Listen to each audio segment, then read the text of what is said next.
Hi students, and welcome to today's live IELTS class. My name is Adrian and I'm streaming to you from beautiful Victoria here in Western Canada. Welcome everybody. I hope your weekend is off to a great start, and thank you for joining me for this IELTS Task 2 writing class on the topic of living alone. Now, a similar question to this appeared not so long ago in the IELTS exam, and one of our clients sent us this question to see how we can write a Band 9 response. Welcome, Fuang. Hi, Angel. Hi, Elizabeth. Domenico. Nice to see our members. Carolina, welcome, our chat moderator. If you have questions you can ask me, you can also ask from Carolina as well. Nipa, Darmenda, Rihan, Karina, good to see our subscribers. This is a subscribers chat class, everybody. You need to subscribe to this YouTube channel to join the chat. It's free, it's easy, and you will get notifications of live classes. Of course, as usual, this lesson is presented to you by aehelp.com. For academic IELTS, visit us there. For the general IELTS, check us out at gieltshelp.com. It is a one-time payment for lifetime access to join these websites, and they are the websites that power these live classes. We use them regularly to interact with students for resources, practice exams. So if you're in these classes day in, day out, make sure to join the premium version by clicking on the big red button. It's just right above my head there. It is a one-time payment for lifetime access. You can join the premium package through YouTube as well by clicking Shopping, Products, clicking on the Academic or General IELTS course, going to Shopify, and then sending me an email, and I will activate your premium account after purchase is made. We're an IDP affiliate. We are a British Council partner. We are an IELTS test registration center. We're certified British Council agents.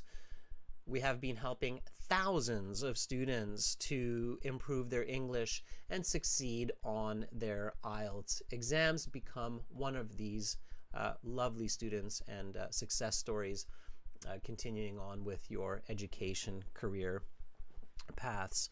Students, for general IELTS, it's gieltshelp.com. It's the green background. You just click that big red button. Same idea. The two websites actually interface with each other. I don't mention that too often, but they do. So when you're in the student partner speaking and you're looking for speaking partners, you will see the same people appearing on the academic as the general IELTS version of the website. So these two websites are separate, but they also kind of link together, if you will. We have this code INSPIRE9 to get you an extra 10% discount on the websites. And we also have apps, Academic IELTS Help and General IELTS Help. The apps link to the respective websites. Also, we've got tons of free materials for people who are not sure and would just like to get a bit of free help. This blog article, for instance, Task 2, about supporting artists, that's free. Instagram is IELTS_AE Help and GIELTS Help. Check us out on Instagram. We've got lots and lots and lots and lots of followers, and lots of great content for you there.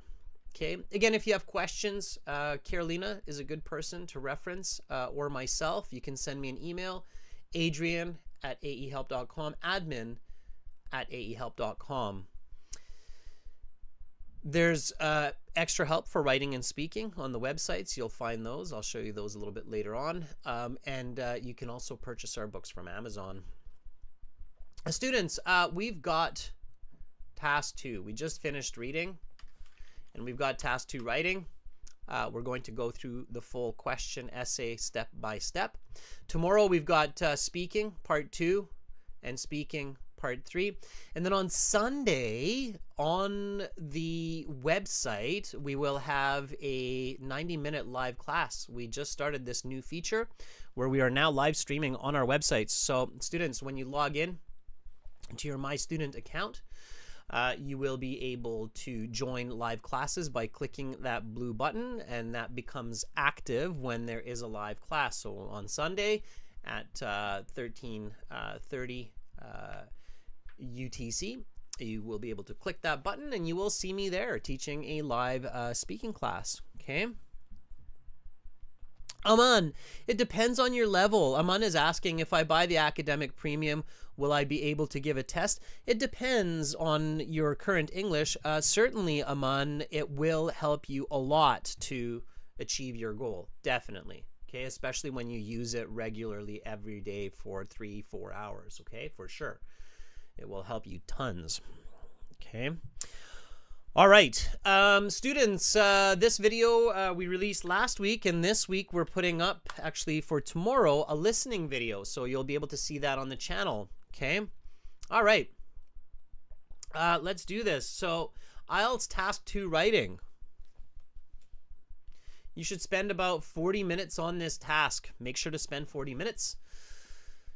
Not a minute less. You might spend a minute more if you feel necessary. It is worth 2/3 of your writing mark. Now here's the question, and like I say, this question did appear, or a similar question appeared on an IELTS exam not so long ago.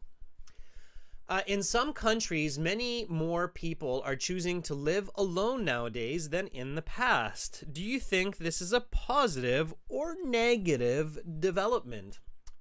Give explanations and examples for your answer. So this is a persuasive essay.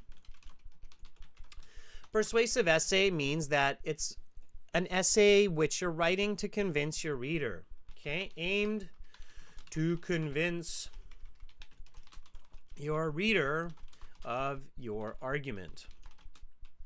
Okay. All right, so first step, especially when you have this really kind of short question, is to paraphrase the question. So paraphrasing the question means use your own words to state the question. Now, this is not your introduction, okay, everybody? This is simply just to make sure you understand the question and to get you some good ideas. The IELTS actually has some new marking criteria around paragraphing, and this is exactly what I've been teaching, and now the IELTS decided that, yeah, okay, we need to make this standard for the marking criteria, because a lot of students are writing these really template kind of paragraphs, like it's part of this marking criteria, but they're writing paragraphs like, in certain countries, way more individuals are choosing to live by themselves now more than before. In this essay, I will discuss the positive and negative of this and give my opinion. Okay, as you can see, this literally took me like a minute to write. It's a template. Okay, this is a band 5, and now the IELTS will actually mark this on their criteria, band 5. They'll mark it as poor template paragraphing. Okay, so pay attention to that new criteria. Part of the paragraphing criteria means that the candidate for band 7 to 9 is able to write well-developed paragraphs, okay? And that's important to note, okay? Everybody clear on this? Okay, so there's a new criteria, new marking that has been added to IELTS just recently, last month or so, called paragraphing. Okay, and what they call good paragraphing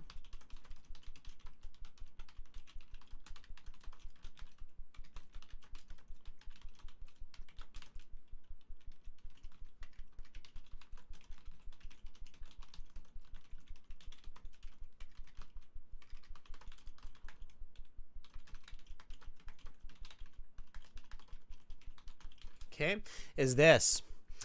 Good to expert paragraphing, which is band 7 to 9, right?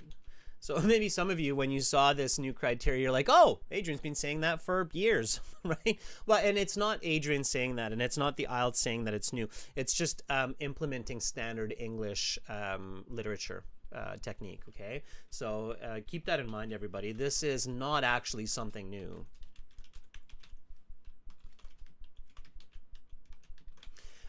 It is simply identifying, or it is simply marking standard English essay writing standards, and encouraging students to avoid the use of templates, okay, or awkward structure where the whole essay is just one big kind of paragraph, okay? Does everybody understand that about the paragraphing? Have you heard about this new specific criteria called accurate paragraphing or structured paragraphing? I think there's a few different terms floating around. Yeah? Has everybody heard about this? The paragraphing? Sandhu says, yep. Okay. So again, paragraphing is not new. It's not like IELTS invented. IELTS did not invent paragraphing. Okay, it's standard English essay, and this is what I've been saying for a long time. You cannot write a paragraph like this. This is not a good introduction according to English literature. So in certain countries, way more individuals are choosing to live by themselves now more than before. In this essay, I will discuss the positive and negatives of this and give my opinion. It's not a good paragraph, okay? It's a band 5, all right? And if another teacher tells you, no, it's a good, they don't know what they're talking about, okay? It's not good paragraphing.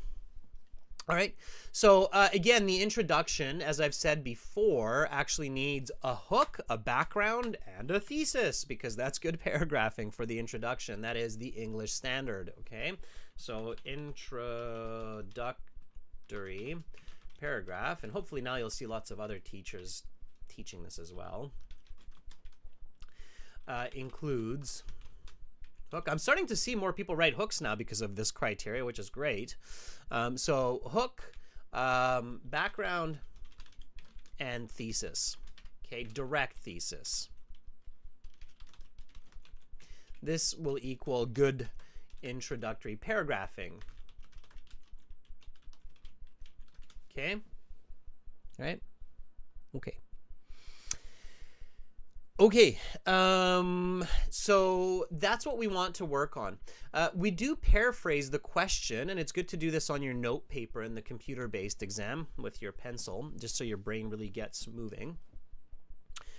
Rihan has a paraphrase for us. Let's check it out, Rihan. I like to see writing in the chat. That's lovely. Okay, so Rihan says, in some nations, several individuals, not several, but it's many, okay? Many individuals are opting to live in solitary. Okay, Rihan, let's simplify this, okay? You have a good word here, solitary, which means by themselves. Instead of opting, we can say are living. You don't even need to say opting or choosing because it's usually a choice. Living solitary lifestyles more than previously. Do you contemplate that this is no, contemplate is like you're thinking about it. It's a little bit off. It's not the right word here, Rihan. I would use consider. Did the question use consider or a different word? Yeah, no, it said do you think. So instead of think, you can use do you consider.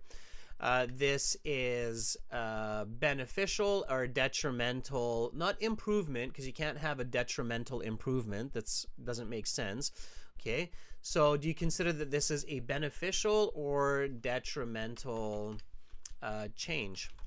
Okay, we can say. And now, Rihan, it's an accurate paraphrase. So students, do make sure that your paraphrasing is accurate. Okay. All right. So we have the question, we have paraphrased, we have an idea of, you know, what's going on, and we know what the introduction is. Okay. Now, before I start writing, right, It's important to have some good ideas, and where a lot of candidates get stuck are ideas. You cannot write a good essay without good ideas. Remember that, okay? So good English is not enough for task 2. You must have good ideas, okay? Just keep in mind, you cannot write a good essay without good ideas, okay? So you have to plan, okay? So this means that you must plan before you write. 3 to 5 minutes. Okay. Now, think about your own context. Do you live alone? Do you live with somebody? Do you find living alone good or bad? So think about yourself. Do you live alone or with others? If alone, do you like it? Why? If with others, do you like it? Why? Okay, are you happy with life? There, you can answer these questions in both, from both directions. Of course, think about your own context. It's asking about you. Now here, do not write an essay that explains both sides, okay?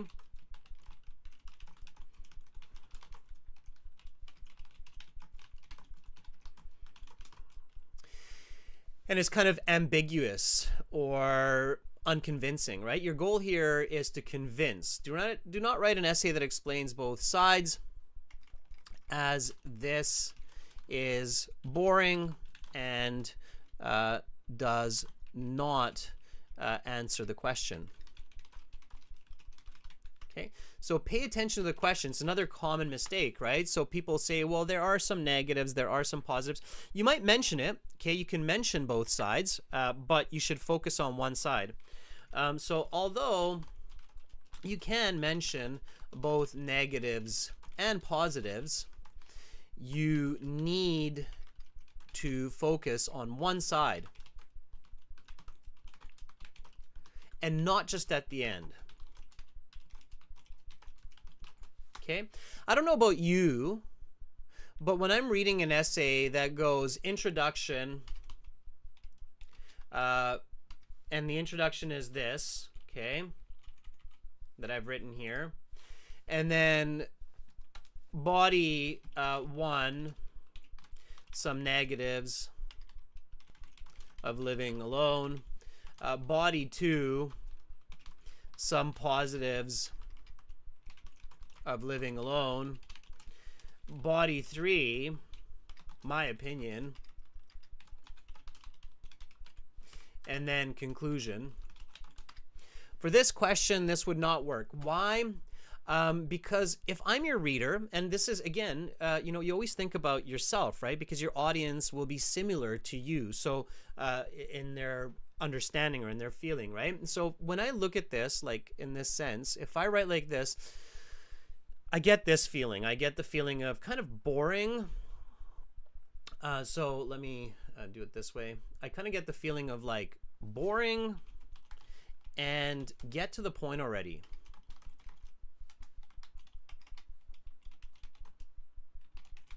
Okay, so that's what I feel when you start writing about, well, some of the negatives of living alone are getting into depression, not having other people to talk to.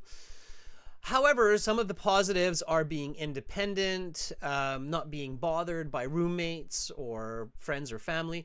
And it's kind of like, okay, well, get to the point already. Like, is it good? Is it bad? You haven't really told me any new information here, right? So what's your opinion? Should I live alone? Should I live with somebody? So it's kind of like get to the point, right? So it's not the most effective, all right? If you want a high band essay, you need to write effective arguments. You have to have effective structure, right? So that has to start from the very first sentence. Okay, people have very short attention spans today, especially. If you're not able to capture them, if you're not able to make it interesting, it's not effective. And not just for IELTS, but for school, for work, for business projects, and other aspects of life as well. Okay. And Sadiq saying they're introverts or having privacy. Yeah, I mean, sure, but where are we going with it, right? Yeah, Amra, nice to have you join. Good to see you in the class. One of our other moderators has jumped in, which is great. Amra said, yeah, just stick to one side. And how do I know that? The question, right? So the question says, do you think this is a positive or negative development? It doesn't say discuss both sides. It's asking you, do you think this is positive or negative, right? What do you think? Doesn't matter. The IELTS examiner is not going to judge you if you think it's positive. They're not going to judge you if you think it's negative, as long as you support your argument. Okay, so let's take the easy road for this one. What's the topic? So what are we talking about? Okay.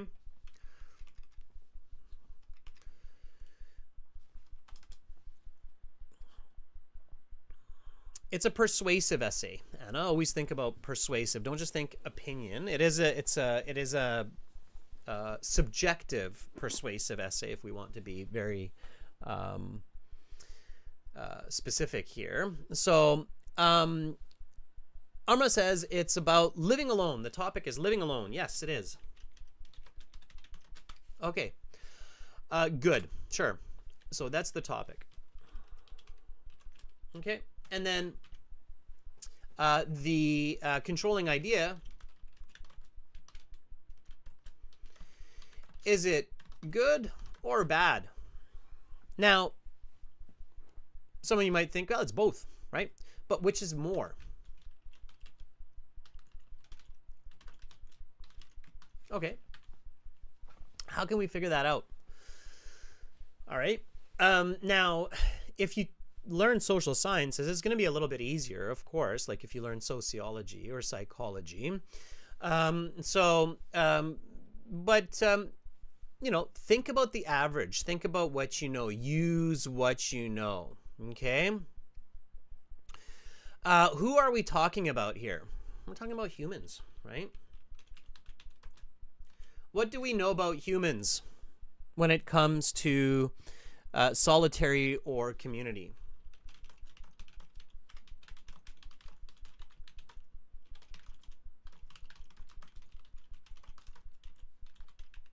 That's really what we're talking about here. And I'm going to try to lead you down a path of simple logic, right? In the IELTS, you want to use simple logic to come up with good ideas, because when you have good ideas and you combine that with good English, you get high band scores. So keep this in mind, student. Good ideas plus good English equals band 7 to 9.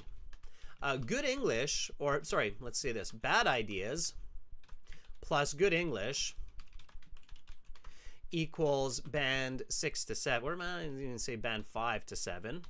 Okay. Bad ideas, bad English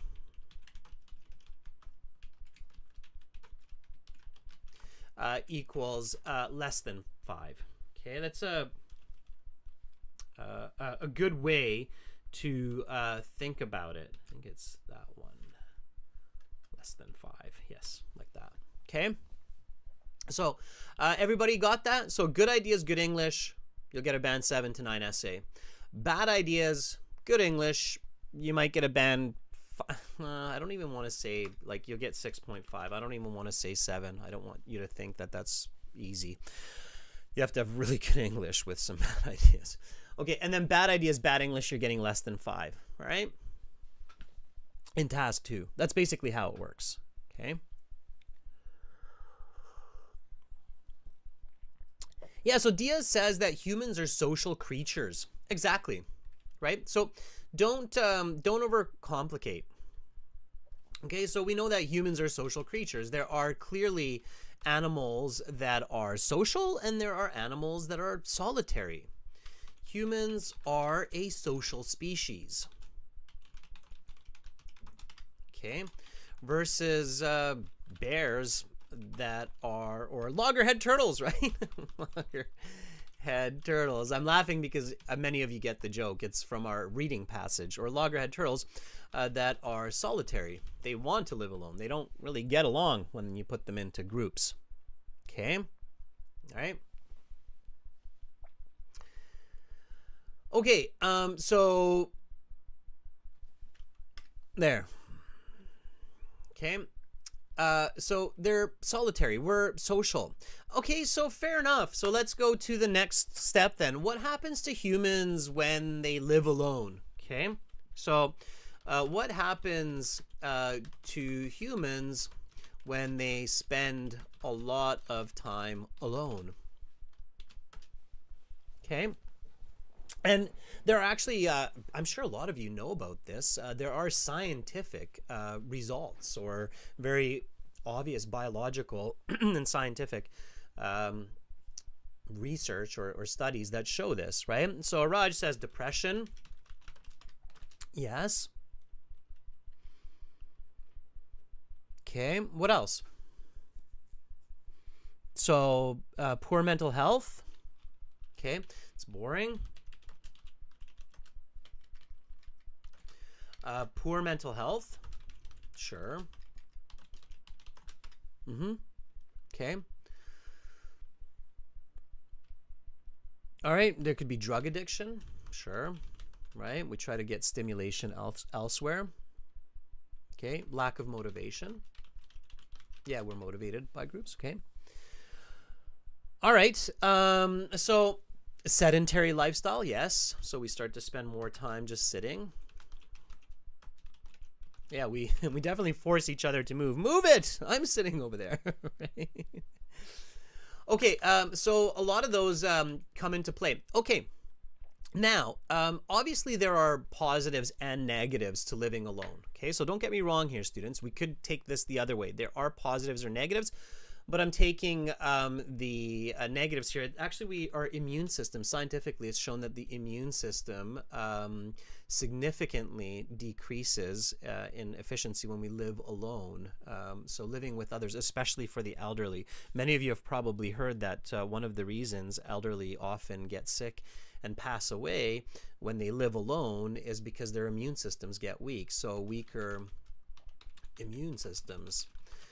We strengthen our immune systems by living in groups. We actually strengthen with each other. Okay, so good. So, you know, there are benefits like independence, for example.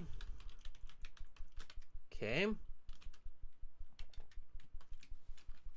All right. Now, let's look at another aspect here. So what are the positives of living in a group? Okay, that's another way to look at it. So basically what you're doing here is you are taking an object like an apple, or let me take my highlighter here, right? So when you look at the question, you're basically manipulating the question, looking at it from different angles. So here, what are the positives of living with other people? Okay. Madhavi says sharing and caring. What else? Self-reflection. More productive. Okay, sure. Think about some of the age-old wisdoms, right? You might have heard the expression, two brains are better than one. Okay. I'm sure many of you will agree with me on this, that in groups, humans exponentially increase their creativity and productivity. Okay. So when we cohabit, when we live in groups, when we work together in a group continuously, it exponentially, it means it's not just two people productivity, but two people working together can often equal the same productivity as three individuals. Do you get what I'm saying? So two people together can be more productive and create more than three individuals. Okay, right? So we're built that way. We're built in this way. And you look at all of our animal cousins like monkeys, chimpanzees, bonobos, and orangutans and gorillas, and they're the same, right? They're evolved to function in groups, right? So yes, we can argue that living alone has its benefits, but the easier argument here is to say that the negatives outweigh the positives. Okay, so the easier argument is that the negatives outweigh the positives of solitary life. Now, some of you might be thinking, well, Adrian, I don't want to agree with you. I live by myself. I'm really happy. I can connect with my computer through other people. I wouldn't do that because that becomes a very challenging essay. It's not really living alone anymore, right? So if you're thinking like, well, I'm going to go with the other side. I live alone and I'm happy. I use my computer to connect with my friends and family all the time. In a way, you're not living alone. In this sense, you're not really alone. Okay. And if you try to write this kind of essay, it's more of like a 5-page essay because you have to explain what living alone really means in today's world with technology.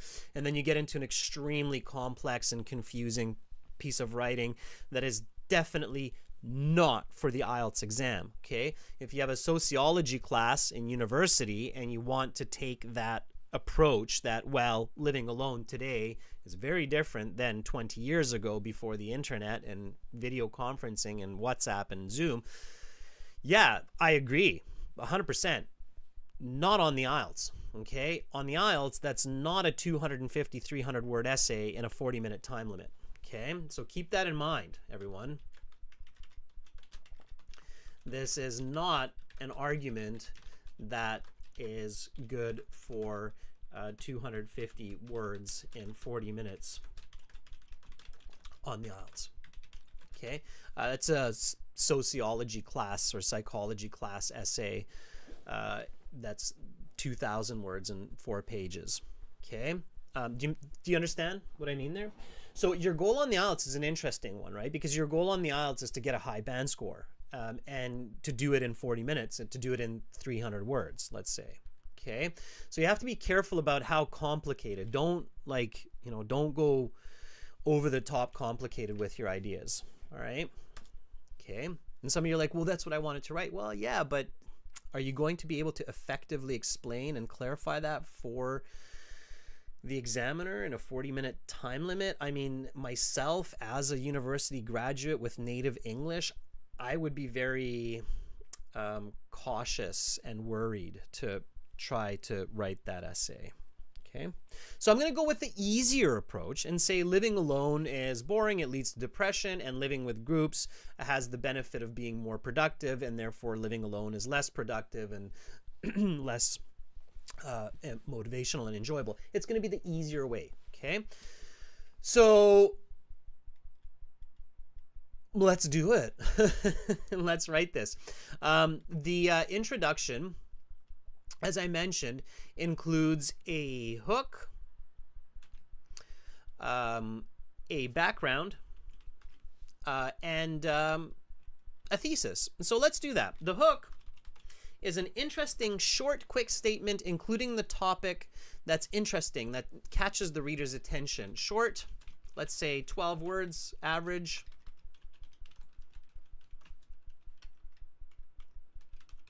Okay, includes the topic. So in this case, living alone. Okay. Plus it's interesting. Make it a fact, not a question. Okay, everybody? Fact, not a question. Okay. Yeah, Angel says we shouldn't always be honest in this case. Absolutely not, Angel. Okay, like some of you are probably university students and you're like, I live alone and I'm happy. Well, yeah, but you're probably hardly ever home alone. You're probably always out partying, your friends visiting, you're visiting your friends. So it's like you're living alone, but are you really living alone? No, you just have a place where you go to sleep by yourself where other people don't bother you, right? Or when you need to study, then you can do that. So again, students, you can write from both sides. It just becomes more challenging, okay? We're taking the easier road here for this essay. Make sense, right? Okay, so short 12 words includes the topic living alone. Interesting fact, okay? Let's see what you can come up with. Maya, that's looking a bit long. Can you try to write that shorter? Anna, let's see what you have here. Anna says, living independently from parents can give people more responsibility and creativity. Ooh, don't include arguments in your hook. Do not start the essay with an argument. Especially a subjective argument. Why? Why do you think? Well, it's in rare cases it happens, but usually English literature will say, don't do that. Okay. Do you know why, Anna? Do you know why, everybody? So why it's not good to start with an argument like this? So here Anna opens right away. This is almost like a thesis, right? So it is a thesis. Living independently from parents can give people more responsibility and creativity. That's a thesis. Why should I not? And you'll see this in writing and good writing, that usually the persuasive essays don't start with an argument like that. Why? Koa says it shows that you're biased. Not really.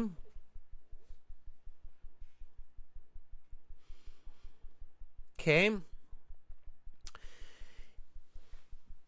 It's ineffective, strategically speaking. Okay. It's again human nature. So people usually do not respond well to opinions that are too quick. Think about it this way.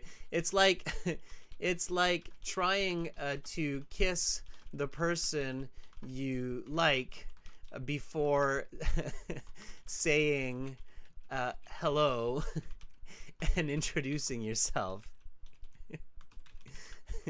Okay. It's human nature, right? We just don't do that. So, ooh, excuse me? What? What just happened, right? So usually we go, hi, I'm Adrian. I'm from Victoria, and I think you're amazing. Oh, wow, that was a bit quick, but at least you introduced yourself, right?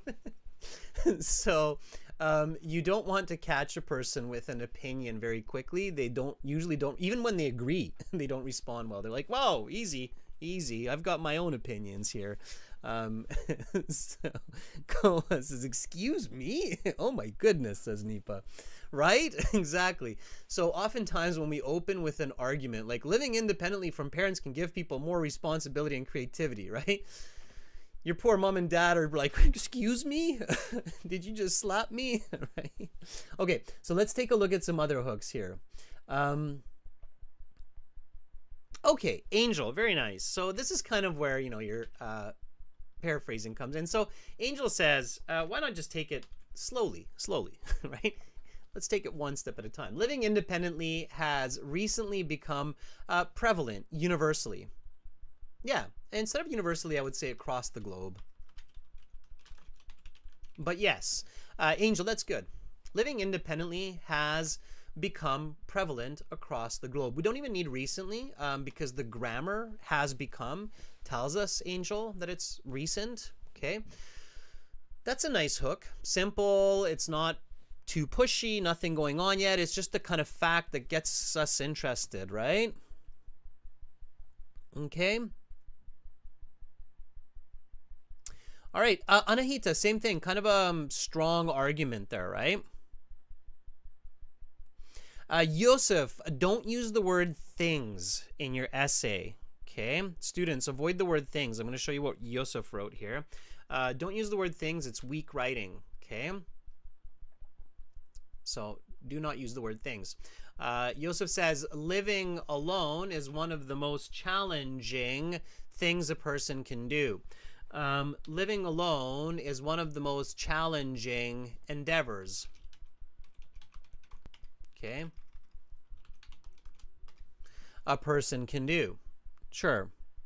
Or is one of the most challenging choices a person can make.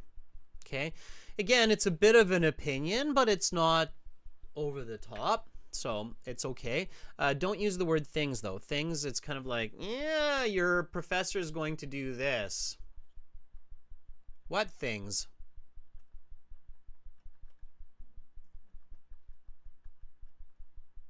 Or your examiner, in this case. If I'm your examiner, that's what I'm thinking. What things? What are you talking about? What are the other things? Okay, so careful with that word. No things. Okay? All right. So careful with that. All right? Keep it simple.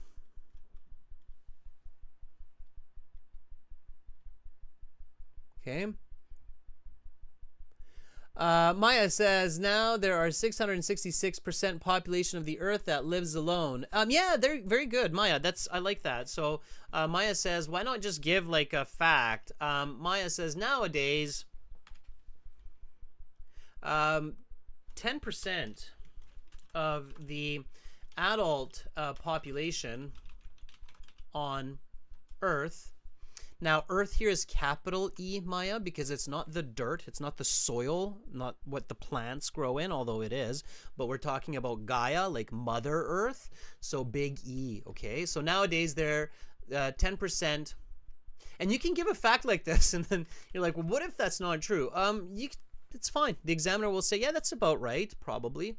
So nowadays, 10% of the adult population on Earth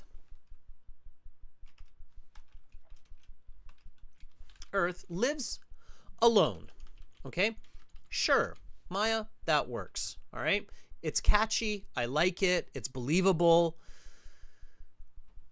It's a fact. It includes the topic. I like it. Okay? So let's do it. Nowadays, and if you say, well, I don't want to be so objective or subjective, you can say roughly. So nowadays, roughly 10% of the world's adult population lives alone. Okay, now the background. Okay, now the background includes the definition and importance of the question. Okay, so what does it mean to live alone? And why are we talking about this? So give me the background here, everybody. What does it mean to live alone? Why are we talking about this, right? Okay.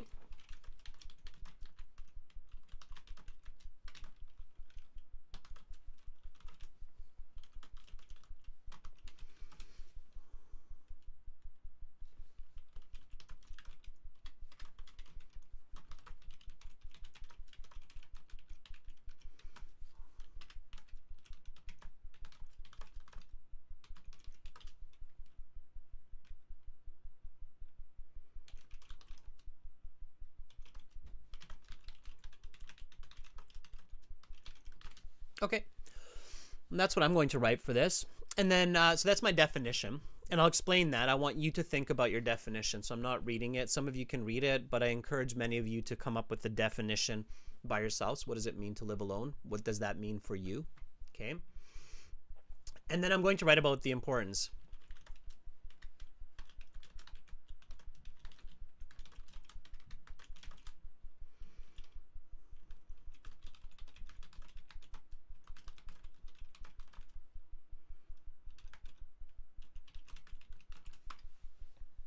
Okay, and that's the importance. So this first piece here is my definition.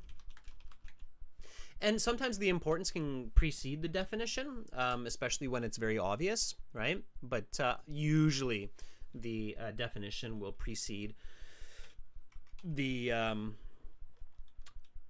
importance. Okay, so there we go.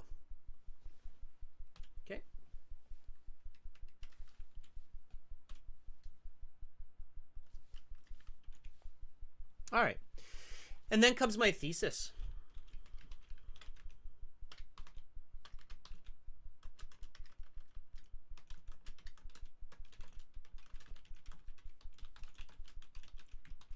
Okay.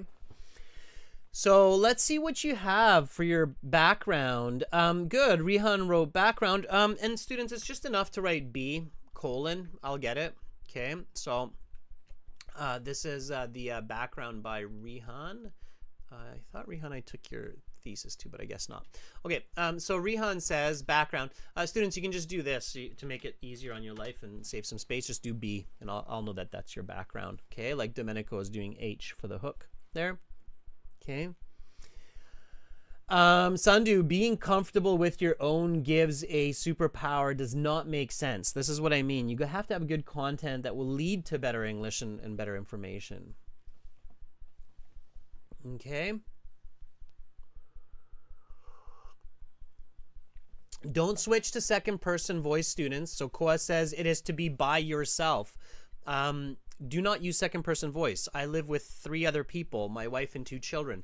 So it would be very strange to use a second person voice for a reader like myself. A lot of the examiners will be people that have families as well. So don't use second person voice. Don't use you, your, yourself. Okay, that's an important tip, everyone. Do not use you, yourself. Okay, second person voice or second voice of the author is not good to use in task 2. Okay. If you're not sure about voices of the author, like first person, second, third person, you need to check that. Okay.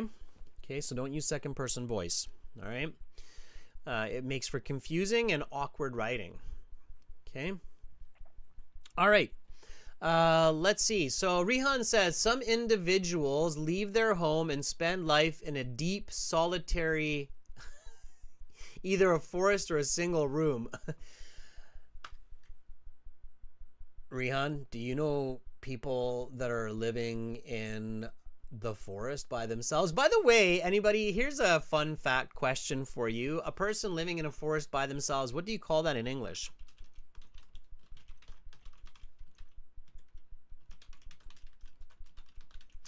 And we actually refer to people living by themselves and not really socializing, being introverted with this term. It's not a very nice way to call somebody. It's not cursing, but it's kind of insulting. It's not Tarzan, Eunice. No, Nat, it's not Tarzan. And it's not Mowgli. You false too. Very good. Nice. Yeah, very good. You false too. Got it. You false too. Very good. It's called a hermit. Hermit. Okay. An easy way to remember that. Everybody knows that fun little creature that lives in a seashell. That crab. That little crab guy. That lives in the shell of a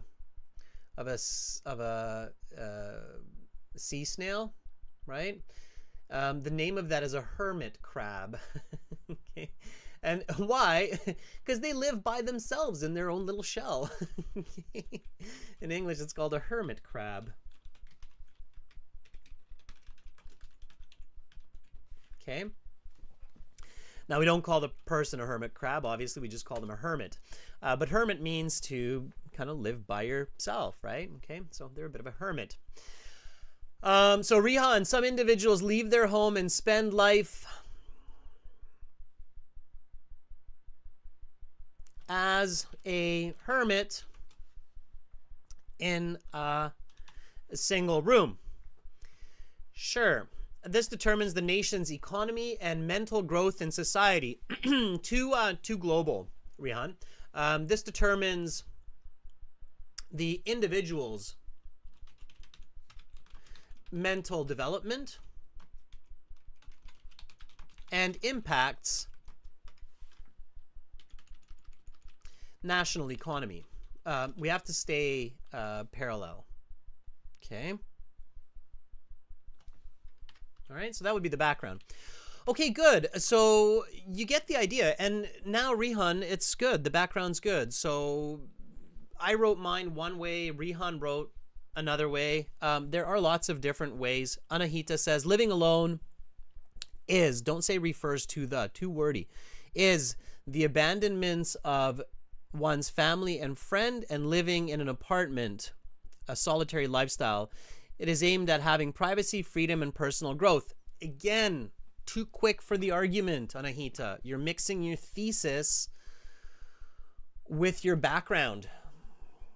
Okay? Don't do that. So wait for it. Don't mix it. Okay? I see the camera flashed out. I'll be flashing back in just a sec. There I am. All right. So too quick, right? Too quick. Ease into it. Go on a couple of dates before you throw out the first kiss, right? Okay. Here's my hook. Nowadays, roughly 10% of the world's adult population lives alone. This means millions of 20 to 30-year-olds, let's put our hyphens in where they should go, 20 to 80-year-olds, and it's roughly the adult lifespan of humans, live in a house or apartment by themselves, wake and go to sleep without the companionship of others, without the constant, let's say. Makes it a little bit more accurate, right? Because they have companionship, just not as frequent when they're at home. So without the constant companionship or without the constant presence of others, right? Why is it important? This has a major impact on the psychological and social state of individuals, right? That's not my argument yet. I'm saying that's what it affects. That's why it's important, right? And then here comes my thesis. So the thesis is the two clear argument points, okay? In my opinion, the negatives of solitary life outweigh the positives, because it leads to depression and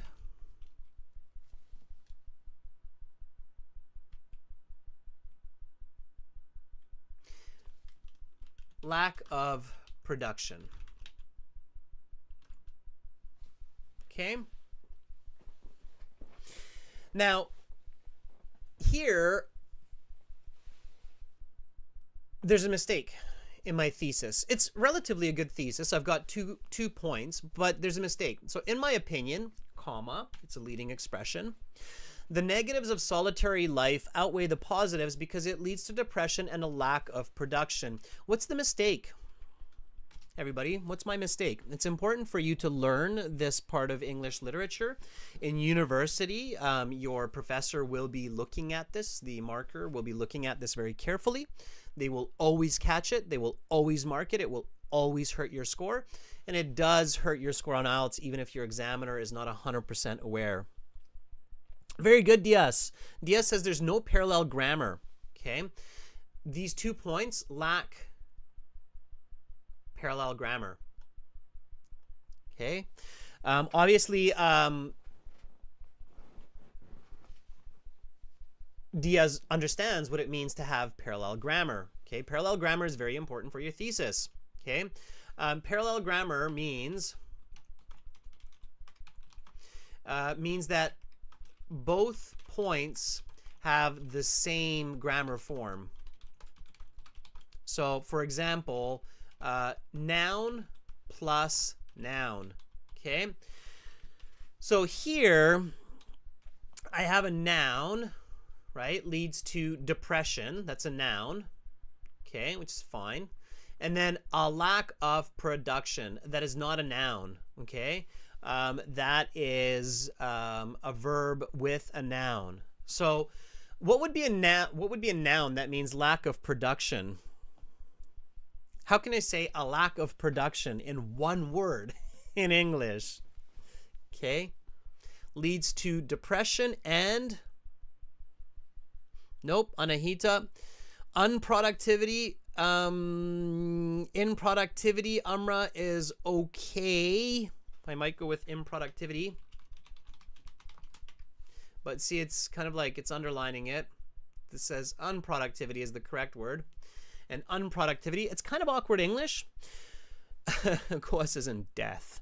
Hopefully not, Koa. I would actually use the word sloth here. Like the animal. Okay, depression and sloth. Now, this is looking good. Okay, so this is looking good. Is it perfect? And this is what you want to do when you're writing thesis statements. You want to make sure that your thesis is perfect. If any sentence in your essay is going to be perfect, it has to be your thesis because it will control the rest of your essay. Okay, keep this very important tip in mind, everybody. So, if any sentence in your task 2 essay for your high band score is to be perfect, it should be, it needs to be your thesis. Okay? Because it controls your essay, your ideas, and therefore your essay. Now, everybody out there who's like, wow, really all this for task 2 IELTS? Yes. For band 7 to 9 when you're planning to go to university? Yes. Why? Because what I'm teaching you here in this class is taught in most high school classes in the US, in Canada, and in the UK. And those students that don't learn these facts usually don't get the scores required to meet their first year English for university. And when you go to university, the professors and everybody expects you. So you might as well learn it now for IELTS to get a high score on IELTS and to do well in university. Okay, don't wait to go to university for your professor to fail you on your first 5 essays before you realize, hey, wait a second, I gotta learn essay standards here, right? Okay. Kruti, lethargy is okay as well. Yep. Mal says lethargy. Yep. Lethargy could be a good word for the second word there. Absolutely. Okay. All right. Alex, the thesis should be as long as it needs to be. It's a good question. Alex is saying, how long should the thesis be? It should be as long as it needs to be. However, having said that, you should be as concise as possible. Okay. All right. Now, is my thesis perfect? I don't think so. I think I can make one more change to make it perfect. What can I do? So in my opinion, the negatives of solitary life outweigh the positives because it leads to depression and sloth. Okay? I can do one more very important step, actually, to make this, in my opinion, much better. What do you think that is? Okay. We can just use sloth, Anahita. You don't need to use slothery or slothfulness, just sloth.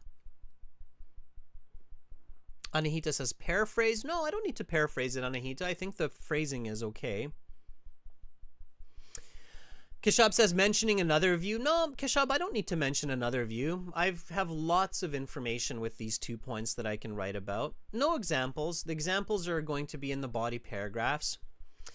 Fuong, I already have my opinion. I'm saying, in my opinion, the negatives. So it's fine. Okay, always think about this. Students, when you have your thesis, always think about this. I can, Abhishek, I can criticize the positives in the body paragraphs, okay? Always think about this. With this thesis, what am I writing first? So what am I writing first here?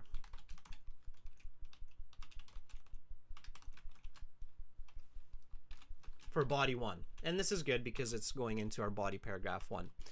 Am I writing about depression or sloth? Okay. What am I writing first? Okay. Complex sentences, Kishab, are throughout the essay. Okay. Don't forget, everybody, that according to the writing, this will be my point or paragraph 1. and this will be my point or paragraph 2, right? Okay, yeah, so many of you got that. So Raji and Fuang say, oh, okay, I see. So body paragraph 1 in this case would be about depression. Okay, all right. So, and then that means body paragraph 2, right, would be about sloth. So not being productive, not doing enough work or being creative enough, right? Sloth, right? Okay. Logically, what's better to do?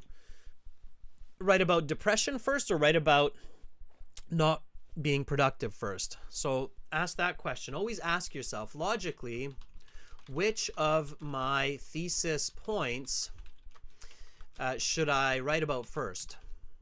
And again, different people will have different answers, and I'm not saying my way is the right way.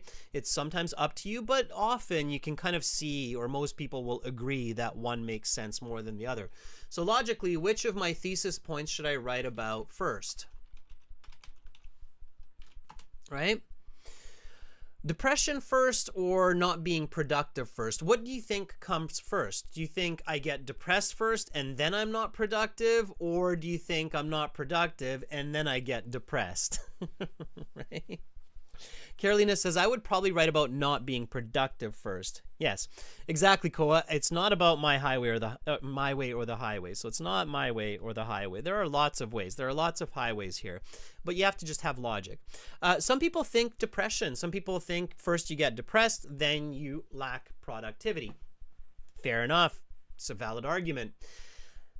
In my opinion, we generally lack productivity first, and then we get depressed. Okay, so I'm going to reverse this. I'm going to take this and put it here. And I'm going to take this and put it here. Okay, all right, now I get into body paragraph 1.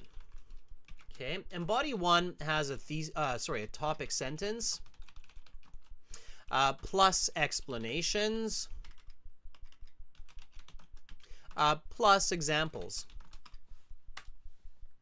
Okay, all right. So my topic sentence here is not being productive, and this is where I can define sloth more as being unproductive, right? So although it is true that people living alone are less distracted by family or roommates, ultimately,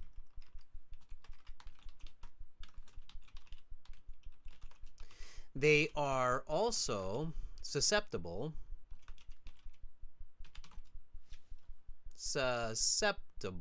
with a C, susceptible. Susceptible means that it can easily happen to them. Okay, if you are susceptible to something, it means it happens to you easily. So for example, I'm susceptible to catching a cold. Basically means it's easy for me to catch a cold. So although it is true that people living alone are less distracted by family or roommates, ultimately they are also susceptible to lack motivation and productivity. Okay, so this is my topic sentence. And it's very cleverly engineered because look, I'm giving a little bit of positive here. So I'm telling the reader that, no, I know that when you live by yourself, you don't have a crazy younger brother running around playing machine guns. I'm trying to do my math homework. Boom, boom. Yeah, okay, I get it. I have 2 brothers and I have 2 kids. So I didn't fall off the apple tree yesterday. So yes, although it is true that people living alone are less distracted by family or roommates, ultimately they are also susceptible to lack motivation and productivity. Now, the explanation, right? Why is that? Okay, so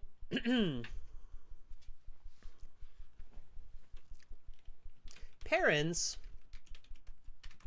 and roommates can strongly encourage individuals to produce, to be active, either by verbal suggestion or by example. Okay? All right? So that's the explanation, right? I mean, let's be honest, right? Your younger brother is running around playing machine guns and it's distracting you, but at the same time, your mom is going to say, hey, did you finish your homework? Nope. Please have a seat. Finish your homework. Or the example that we're going to use because, we're maybe a little bit more mature. Okay. Is going to the gym. Why not? All right. So the example here, and this is where it gets trickier, right?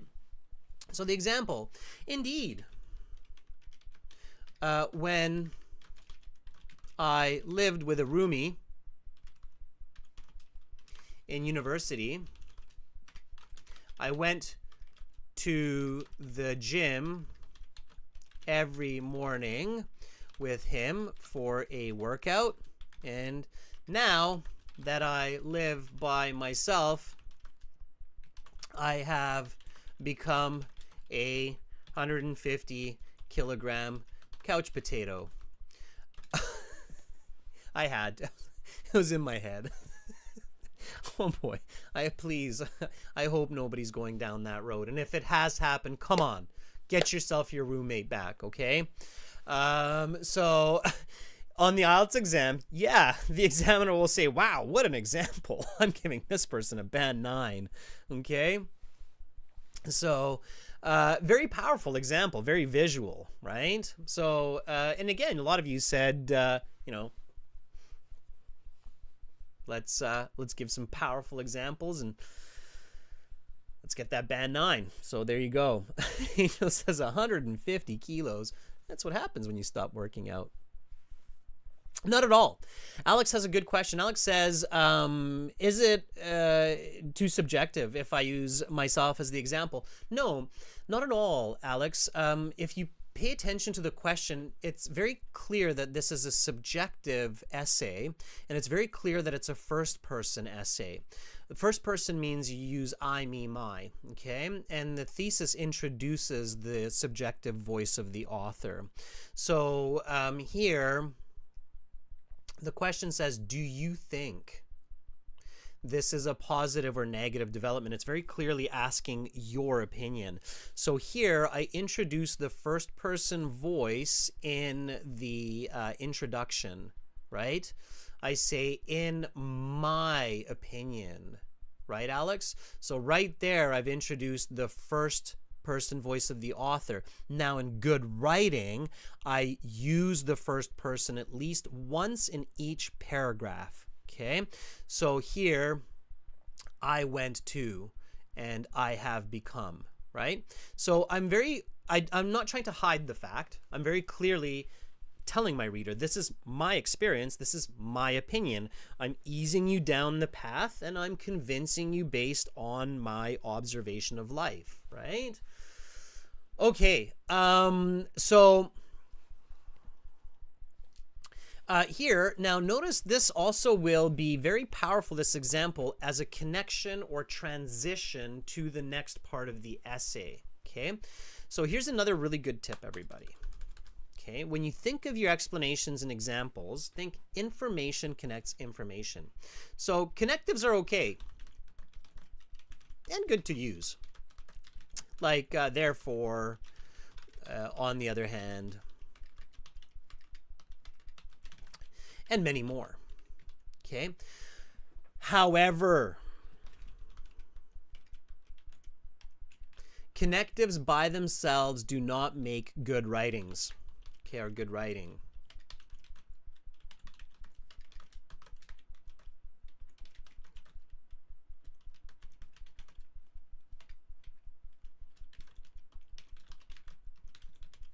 Okay. So connectives just by themselves, and I've seen this. I've seen where people are like, I'm using first of all, and I'm using however, and on the other hand, I'm going to get a great score, and then you got a band 5. Yeah, those are just words. They're useful. Don't get me wrong, they're useful, but they're not going to get you a band 8 just because you wrote the phrase on the other hand, all right? By itself, it's virtually useless. Sometimes it's even confusing. So just be really careful. Okay. All right. Koa says you can do voice acting. Koa, that is what I'm doing right now. All right. Angel, you could use like research studies and so on, but they're no more effective or less effective than a personal example here, right? I would say that this personal example is probably more powerful. Angel, keep in mind, a personal example is a case study. So a lot of people forget that, right? So research studies are categorized as experiments, right? Observations, case studies. And those of you who are in university know that, right? So a personal example can be thought of as a case study. Okay. And experiments are in science more valued than case studies, but case studies definitely have their value, especially when you have lots of the same kinds of case studies, right? Okay. So here it's asking for, and often the question, be very careful, students will actually say include your own experiences, right? So include examples from your own life or experience. Pay special attention to that when it has that. Okay, so, all right, we need a comma there. Okay, and then here I can write a connective sentence. Ultimately, this will cascade.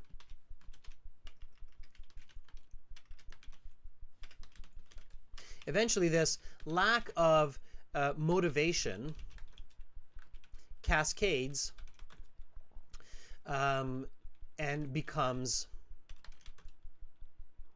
an even greater problem. Okay, that is my connecting sentence, and you can use a connecting sentence. Does everybody understand the word cascades? And notice how I can just jump around. Like I can stop, talk to you, come back to this essay. This is the first time I'm writing this essay. Why am I able to move in and out of the essay so effectively? It's just because I know exactly what I want to write, because I have the structure in my head. I know what I want to say, and that is given to me by this very clear thesis statement. Okay? All right? That's why it's so important to have that thesis. All right?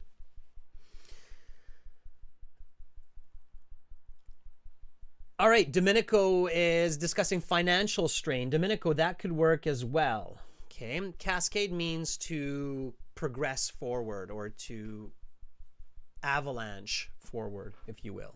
Okay, all right. So now I write body paragraph 2. Body 2, depression, right? Okay. So while solitary inhabitants or inhabitors, does that word even exist? Inhabitors? Inhabitants, I think. Inhibitors. Yeah, doesn't exist. While a solitary, now don't experiment on IELTS. Only use words that you're 100% sure exist and work, okay? While solitary residents, okay, now I'm sure that we have a good word here. While solitary residents enjoy their independence in the short term, right? Because it's usually the short term. Let's not fool with each other here. Eventually, most of us do feel like, yeah, maybe I should get a roommate or somebody to live with here, at least for a short time, right? Or some kind of a companion. Often people will live with a pet, a dog, a cat, some fish, right? It's the companionship, right? So while solitary residents enjoy their independence in the short term, in the long term,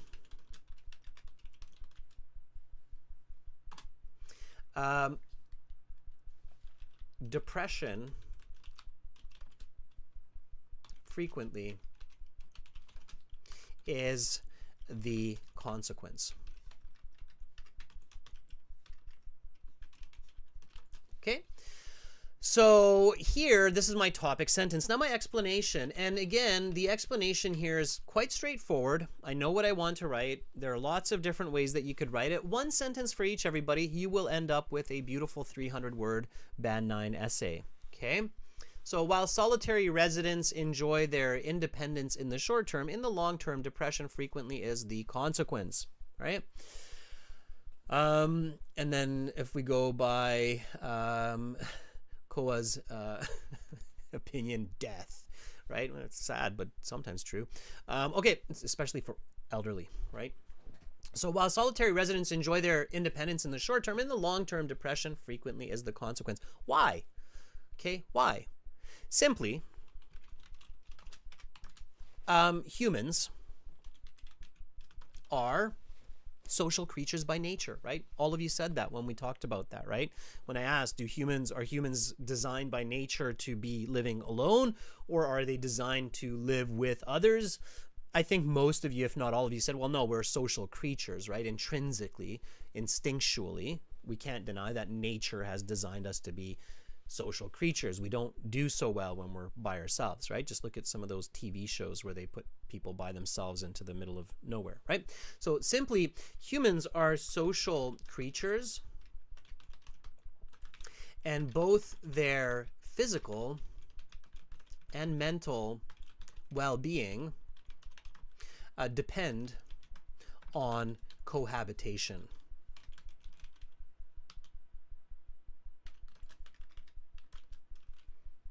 Okay, so it's the IELTS. You can write more, you can explain more if you want, but it's not necessary. If you feel like you have a good explanation, it's fine. And now here, I think Angel had this question of statistics. Why not combine a case study with an experiment? Okay, indeed, experiments have shown that depression, clinical depression, is 300% more common among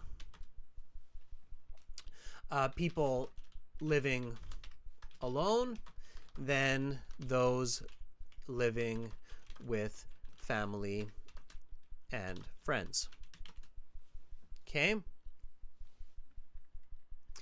This is another reason I think the negatives are far greater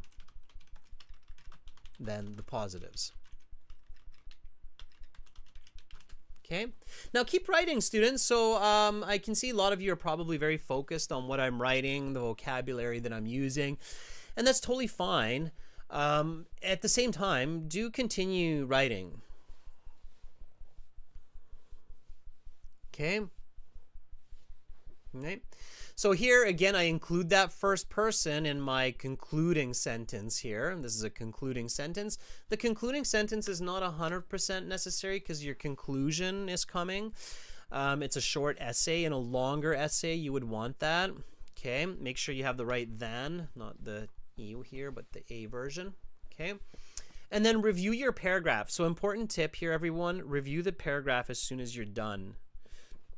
All right. And so while solitary residents enjoy their independence in the short term, In the long term, depression frequently is the consequence. Now notice how I don't use future. I don't say will be. I use is. Why? Okay, I'm teaching you different levels for writing. Some of my tips are kind of, let's call them introductory level, so like writing a good hook. Some of my tips are for more advanced writers, like parallel grammar in your thesis statement. Here, this is also considered, let's say, call it a mid-level technique or ability in your writing. I don't want to say strategy, it's mid-level aspect of your writing. I avoid the use of will in a good persuasive essay. Why? And this is a very common mistake among candidates. But again, this is something that a lot of students will learn in high school, in Australia, in New Zealand, in the US, in Canada, in the UK. Why? Why would the teacher say, don't use will? Okay, right?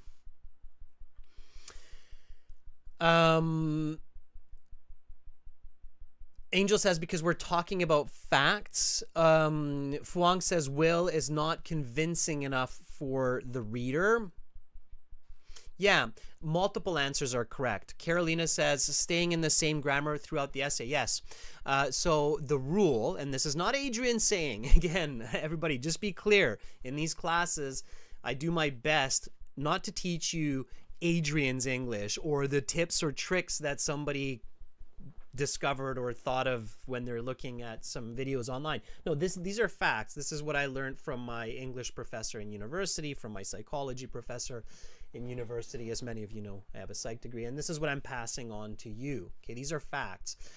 So the fact in essay writing, the rule, and this is a rule, is that good writing has consistent verb tense. Another way to think about it is it does not jump around.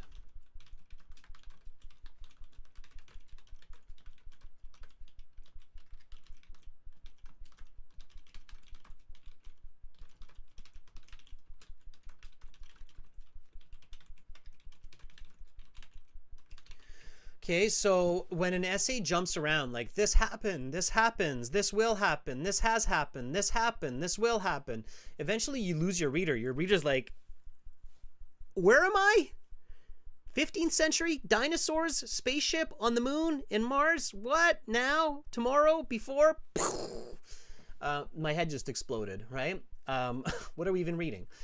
So good essays, they stay consistent with the tenses and they maintain the tense. Okay, that's standard. You'll learn that, and I'm sure a lot of you who do masters and have written articles know this, right? Your article review is always like, watch your tense consistency, right? The other one is you want to be convincing, and I think this is what Fuang said, right? So Carolina, thank you, the brain explosion, right?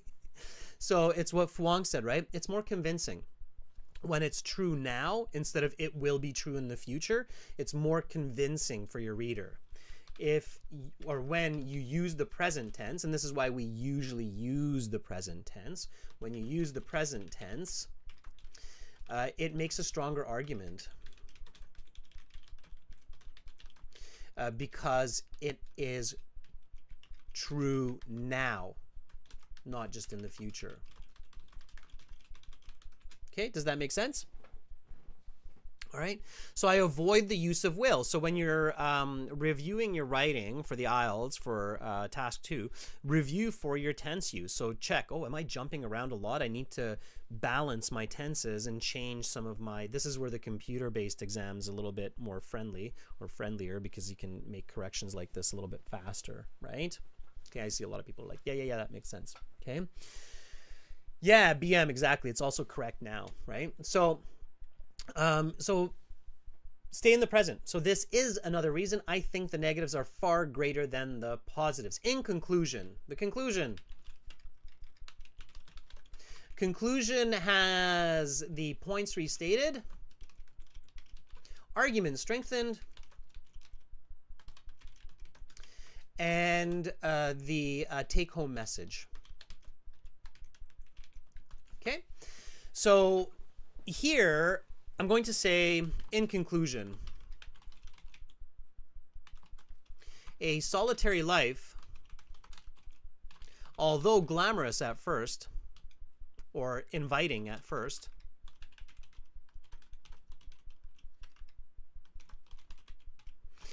leads to a lack of productivity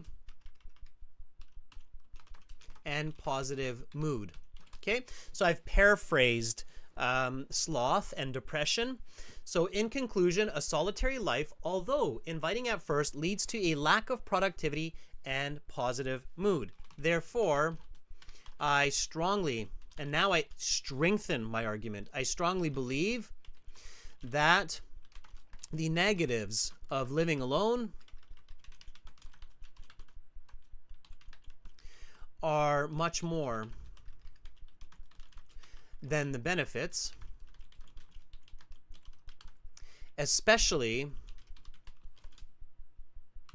over the course of many years, right? Because I keep mentioning that in the essay, the long term, so many years. Okay. And now my take-home message.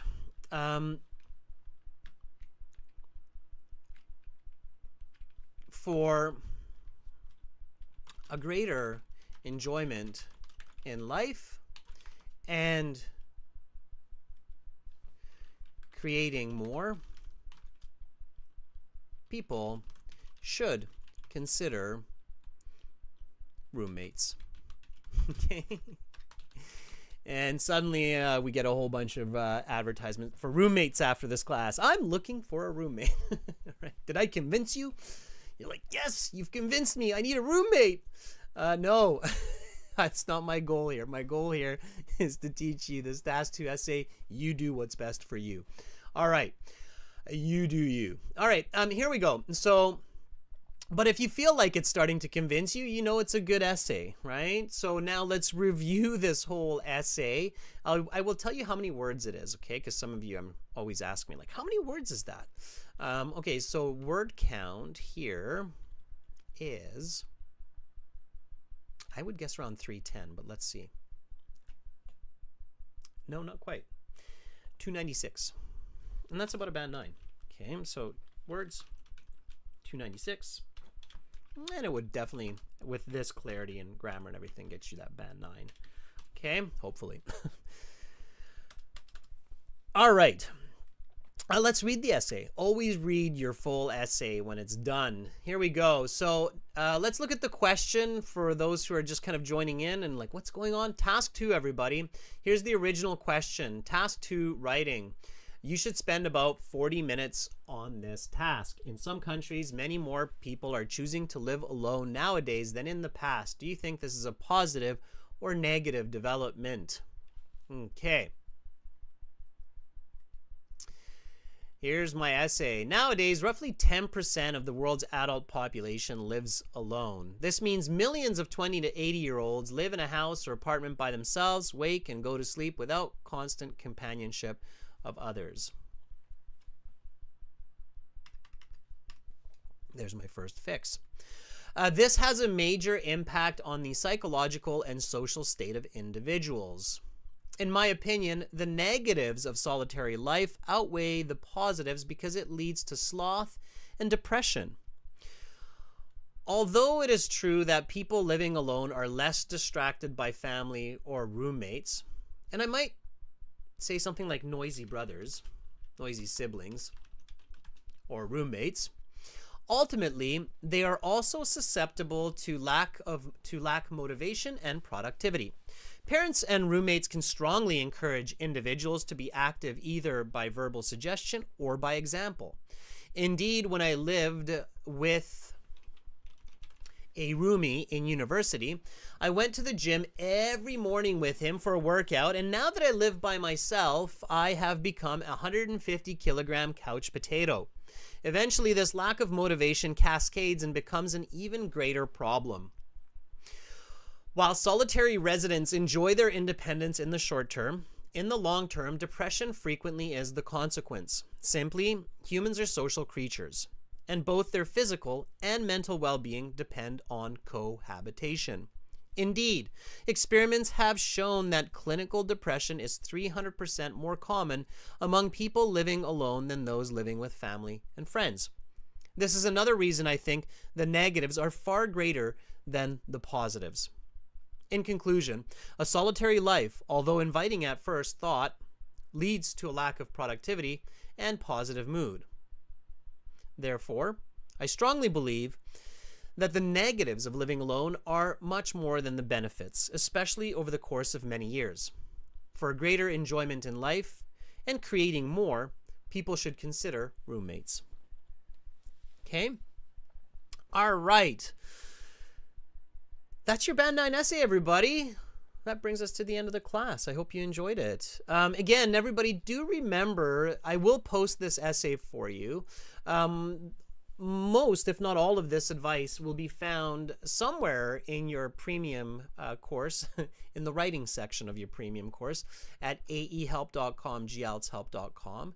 You can get the premium version of our IELTS course through YouTube by clicking on products or shopping and then clicking on the products there, going through Shopify.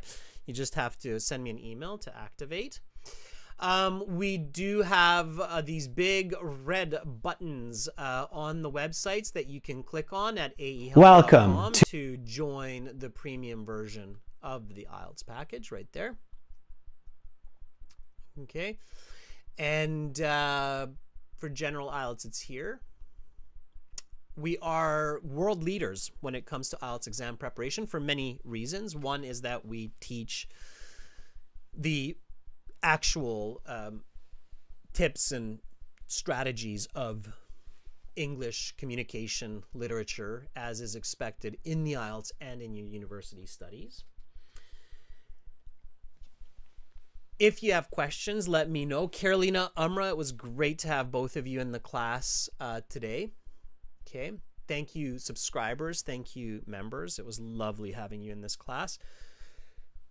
Tomorrow we have 2 speaking classes, and on Sunday we have the live class on our website at 13:30, so the same time we had our previous class, and that will be the My Student account. Click on the big blue button there. Okay.